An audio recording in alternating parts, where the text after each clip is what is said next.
Chandrayaan-3 successfully land कर चुका है और भारत चौथा देश बन गया है जो कि एक यान को चांद के सतह के ऊपर सक्सेसफुली लैंड करा दिया है। अब यहाँ पर बहुत लोगों के मन में सवाल है कि इसका लाइफ कितना है, यानी ये जो पूरा मिशन है इसकी लाइफ कितने डेज तक है। तो एक्चुअली में चंद्रयान का लाइफ सिर्फ 15 दिनों के लिए है, क्योंकि वहां पर ऑलमोस्ट 14-15 दिनों का दिन होता है, यानी धूप रहता है, और बाकी से 14-15 दिन रात रहता है। तो जैसे सनराइज हुआ वैसे ये लैंड किया, यानी अब 14 दिनों तक प्रज्ञान रोवर अपना काम कर पाएगा। धूप जैसे कोई मिल गया, मैं जादू को धूप चाहिए था, धूप, वैसे प्रज्ञान रोवर पे बहुत सारे सोलर पैनल्स लगे हैं, विक्रम लैंडर पे भी लगा है, तो इनको वही धूप से पावर मिलेगी और धूप बहुत जरूरी है इनके ऑपरेशन के लिए। लेकिन जब 14 दिन खत्म होगा तब धूप चला जाएगा, तब इसका जो इलेक्ट्रॉनिक्स है वो काम करना बंद कर देगा, यानी जो मैक्सिमम डेटा है वो 14 दिनों तक आ चुकी होगी। उसके बाद वो सिंपली वहीं पर निष्क्रिय हो जाएगा,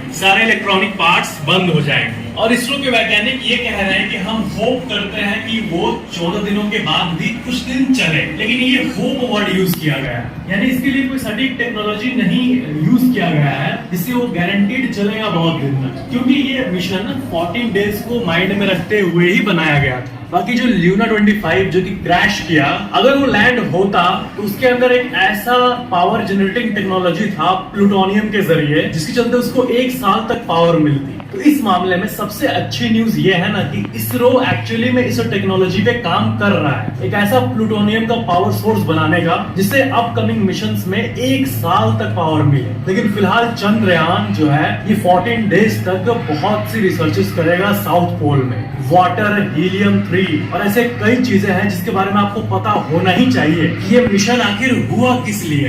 तो चलो उन सुपर इंटरेस्टिंग डिटेल्स को हम समझते हैं। किसी भी प्लैनेट या फिर सैटेलाइट, जैसे कि मून एक सैटेलाइट है, तो उसका जो नॉर्थ पोल और साउथ पोल है ये दोनों काफी इंपॉर्टेंट है हमारे लिए। या फिर किसी भी जगह पर चले जाओ, चाहे आप जुपिटर के किसी